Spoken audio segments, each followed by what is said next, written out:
Plataforma 1, então plataforma que o bom ministério awarda formar, e que coisa aqui está inserando, é tour schoolbestuur, nós temos 10 schoolbestuur na Aruba, ora nós temos tema de vital interesse, importância. Nós chama o tipo de reunião aqui, é ongeveer vez em cada 6 semanas. Já a semana passada, é a primeira reunião de plataforma 1, onde minha pessoa, diretora de direção onderwijs, Ana Marie, e 10 schoolbestuur está sim para atender tema específico, não também seja com um bestuur, voorzitter de um bestuur, ou junto com um diretor, e de maneira aí pode discutir, debater, tomar decisões e também bouwback na manejo para toda a escola. Já o último, mas claro, nós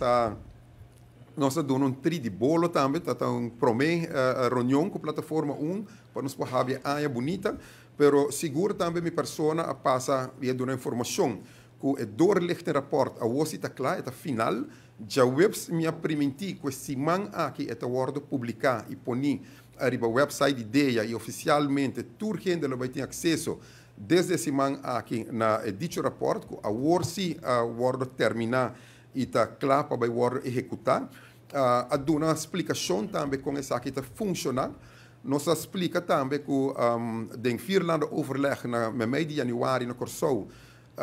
inspectie de Holanda estava presente a dar uma apresentação arriba tour 3, doorlichte rapport de 3 islas, tem conexão arriba algum ponto que via ministério nós quer trekken isso aqui adiante, a dar uma explicação de plan van aanpak, a dar uma explicação de uitvoeringsagenda, como essa aqui também vai funcionar, como também funcionar de matrix moving forward. E Ana Marie, diretora de direção onderwijs, mais claro, a dar uma PowerPoint presentation,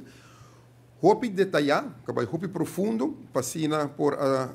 pôr tudo gente na mesa, nós na niche na mesma direção, para junto nós começar a executar e 13 recomendações que a porta para pedir.